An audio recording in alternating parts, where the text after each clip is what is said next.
Production support for Hot and Cold is brought to you by American Solar Technics, manufacturers of components for wood burning and solar heating systems. Hey, welcome back. This week we're finishing up our solar collector project, and we'll make great progress. I know we will. Stay with us.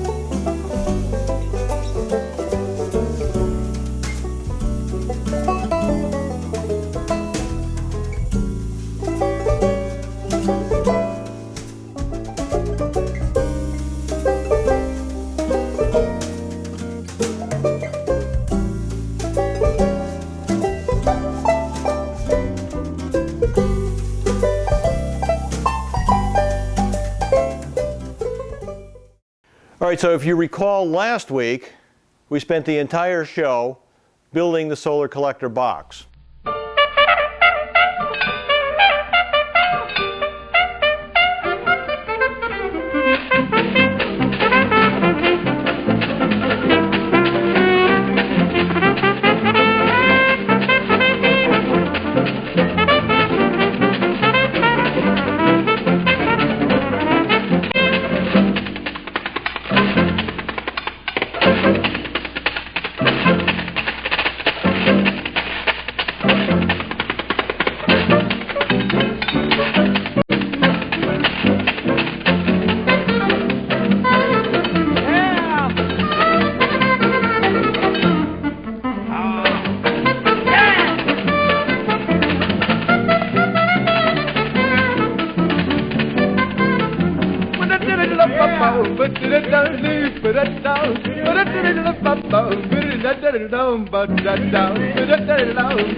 And I wanted to make you bundle out of good man. Oh, should have been the bridges. I bet it's right. But oh, should have been the bad for me. I say, should have been the bad for me.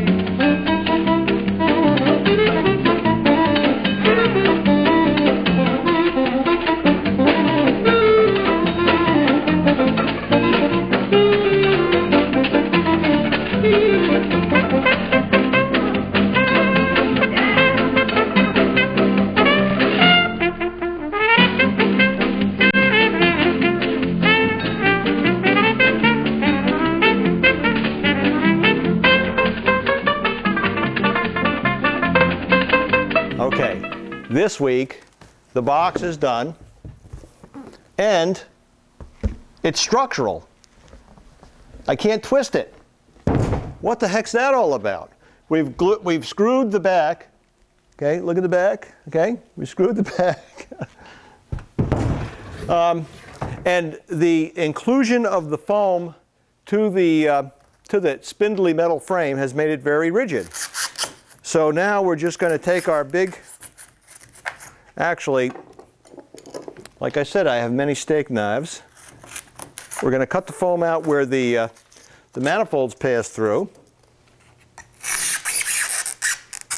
Everybody loves that sound.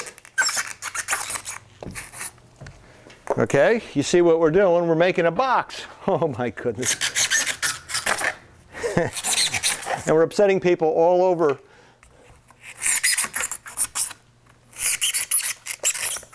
Yes, sir. Okay.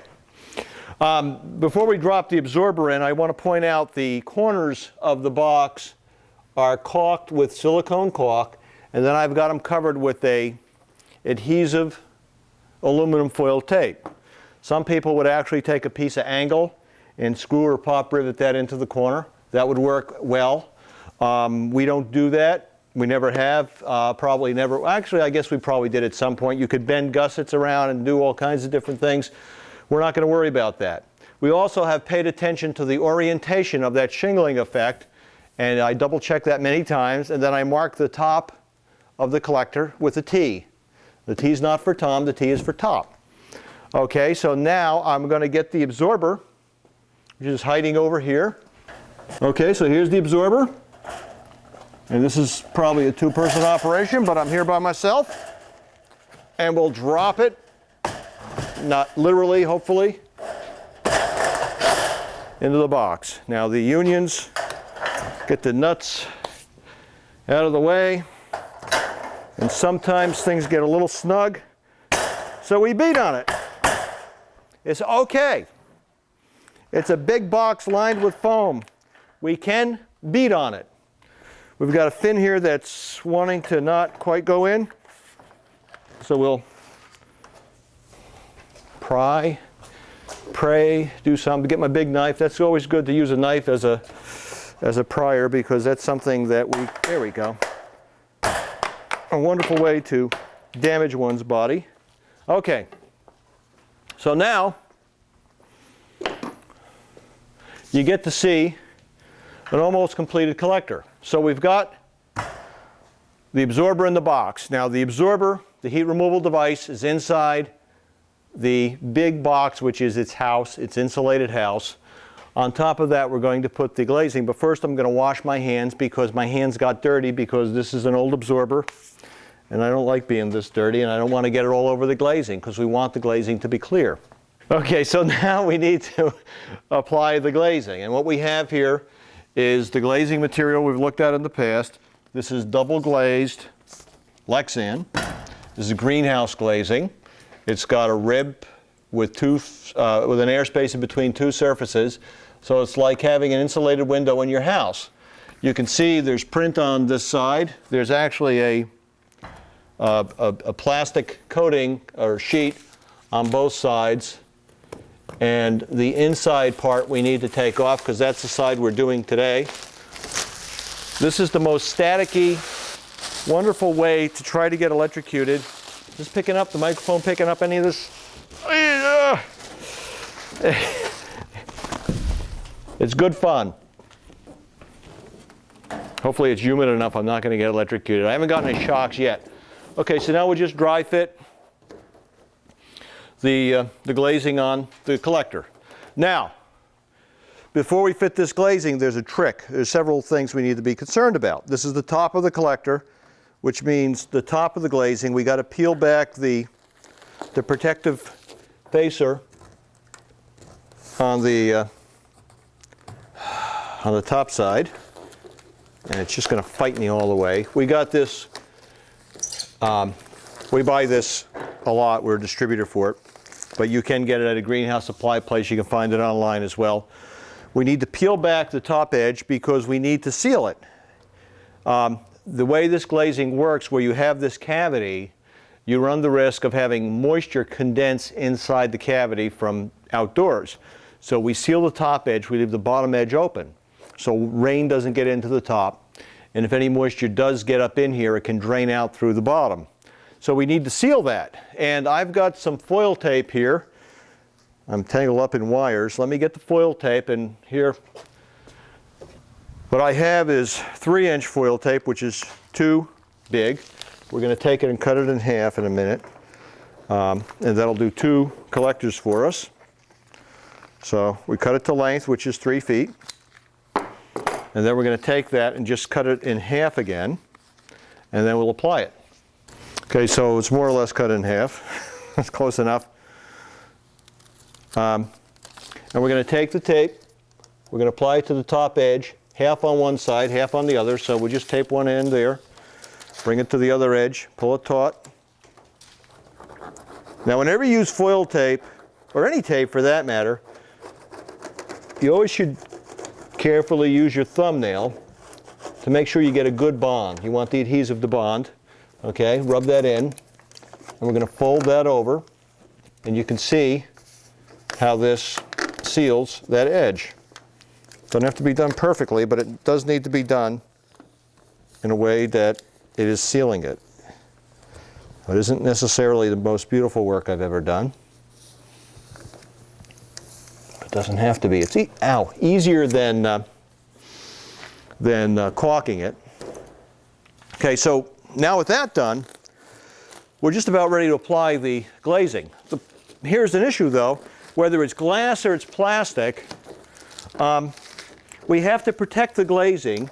Glazing expands and contracts, and in the case of glass, if it hits a hard surface, it's going to break.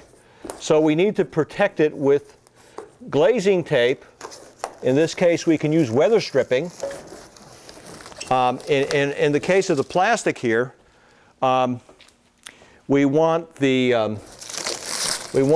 to be able to expand and contract, because being a plastic glazing, it'll expand and contract a lot. So I just peeled back this protective covering. I don't want to take it off completely because this is very valuable to us as we're moving the thing around. We don't mar the glazing. We've been using this, which is a weather strip type tape. I have some other tape we're going to actually use for this particular collector, and we're going to apply that to the two sides. I've already applied the weather strip tape to the back side of this. So normally what I do is apply the glazing tape to this edge and the top edge of the weather strip, and it's doing two things. It's sealing the glazing to the absorber, and it's also cushioning the glazing so it can move back and forth as it gets hot and cold. Of course, inside of this collector is going to be well in excess of 200 degrees on a sunny day. If the system shuts down for any reason, could hit 300. And on a cold day, at nighttime, it'll drop down to whatever the temperature is, so it could be 20 below zero. That's almost a 300-degree temperature swing, so glazing will move. So we need to accommodate for that. So I'm going to get my glazing tape, going to glazing tape the glazing, and then we'll apply it. All right, so on this one end, we are going to put the tape we normally use. We're running low on it, and I need it for another project, but okay, so we'll put that there. It's release paper we just peel off. It's a one-sided tape, so it's like a weather strip. This other tape I put on is 2 inches wide, and it's a two-sided tape, so it's a little trickier to apply. But what we'll do, take our time, get everything lined up right. We have to kind of carefully get this. This is the tape, this white face release paper here is a two-sided tape. So what will happen is when we release it, it's going to stick. So we have to do it carefully, and it's just going to fight me. I can see it.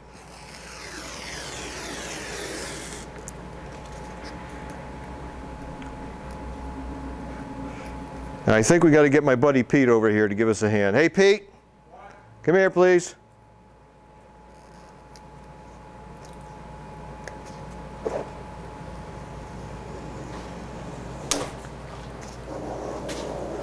You get on the other end, don't say anything terrible because we're taping. Won't say anything then. Okay. This is my son Pete. Say hi, Pete. Hi, Pete. And here, I'm going to hold this up and you try peeling that tape back, okay? Okay. I'm going to try to keep it even. A little tricky where it's on the corner. Pete is a taping professional. Oh. This kind of works below my pay grade. Pete needs a raise after this. You stop talking about me. Yeah, this is why we're not going to do the we're going to cut the tape because we just got to get the release paper off. This is not that good a TV. Not that having Pete here isn't wonderful TV, but you're making it. Okay, we're going to get it all the way to the bottom? Oh man. See, that's what happens when you have somebody who knows what he's doing. I'm just going to go retire now and have Pete do the TV show. Don't let it touch Pete. A little bit release paper is not a big deal. And let me just make sure we're even here at the edge. Okay, so folks, don't do this. Okay, let's set that right down. Okay. It's not even though. Yes it is. That's good. All right, and then we'll do the other edges, and we'll be very close to being done. Should we? No, we're not going to screw that down yet. We'll get this other tape off. We will cut here because peeling tape off of tape is not my idea of what we should be showing you on television. Is it? Okay, so we got all the tape, release paper off, and I highly advise don't use two-sided tape. Use 2 layers of one-sided, but we were running a little shy, so I wanted to use it up. And this is the glazing cap for the long stretch, but we have to notch for where the manifolds are again. And again, with thin sheet metal, this is not a complicated task.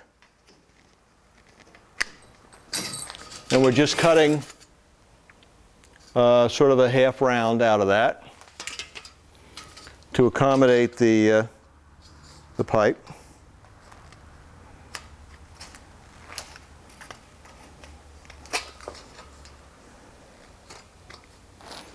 Okay.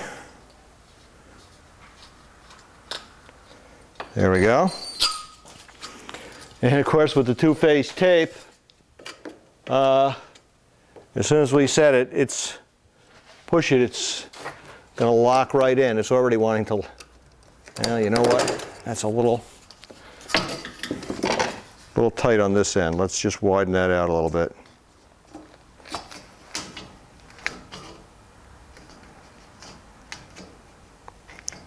All right. The sheet metal work is the part where you, most dangerous part of the job in terms of slicing yourself to smithereens. Okay, and now we just again take our stainless steel fasteners and we screw the glazing down through the glazing cap. This is what we would call the glazing cap, this piece of angle. And we're going to go inside from here. We'll do the corners in a minute, but right now we'll go right there. And again, with self-drilling screws, that's it. We've got the one side screwed down.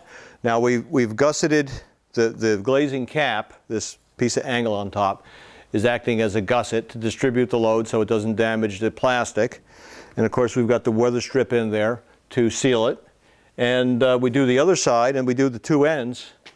We pretty much have a solar collector. And again, every step, if you look at a regular solar collector, a conventional solar collector that has glass glazing, if you ever take the glass out or you've had your hands on a collector, there's not much structure there. The whole thing is kind of floppy. It's usually extruded metal that's not screwed together. It has little corner gussets that are kind of like the way they make old-fashioned storm doors or storm windows.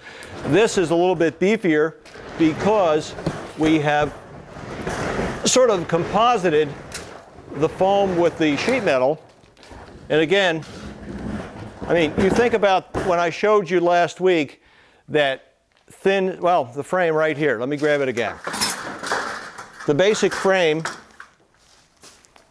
you know, without the foam, everything twists and moves and there's not much structure there.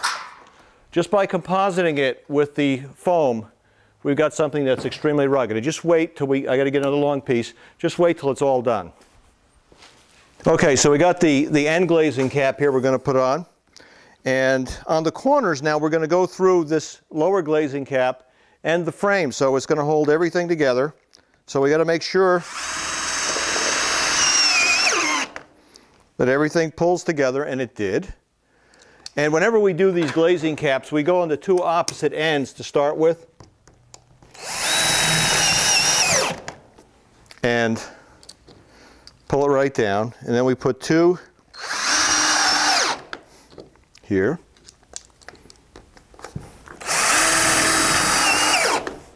Okay, one more glazing cap on the bottom, and we're just about done. A few little touch-up things, but if I get 4 more screws and go to the other end here, tell you what, I'll just swing this around. And this really doesn't weigh very much. It's a little cumbersome because it is a solar collector, but they really don't weigh that much. I always try to take pains to make the collector easy to handle and not be overly heavy. Now a conventional collector, conventional flat plate collector, has glass. And the glass is the lion's share of the weight. It will make the collector weigh over 100 pounds, even a collector this size, which is only 3 by 8. And the design criteria that I have for everything is I need to be able to handle it by myself, because I am not a very strong man. So if I can handle it, I know anybody else can handle it. Now this is basically done. We do want to caulk the corners where the glazing caps came together because they're not completely covering things, but that's no big deal. We'll do that later. We're going to actually use some caulk that is aluminum colored so it looks pretty. Just pull this back a little bit, but you can see we take that glazing cover off. This is going to be a pretty smart looking solar collector. So now this is the bottom. If we stand this up like so, Mr. Not So Strong Man can pick it up and move it around. Now we've got this, like I say, these were being rebuilt. The absorbers were being recycled from an old collector array.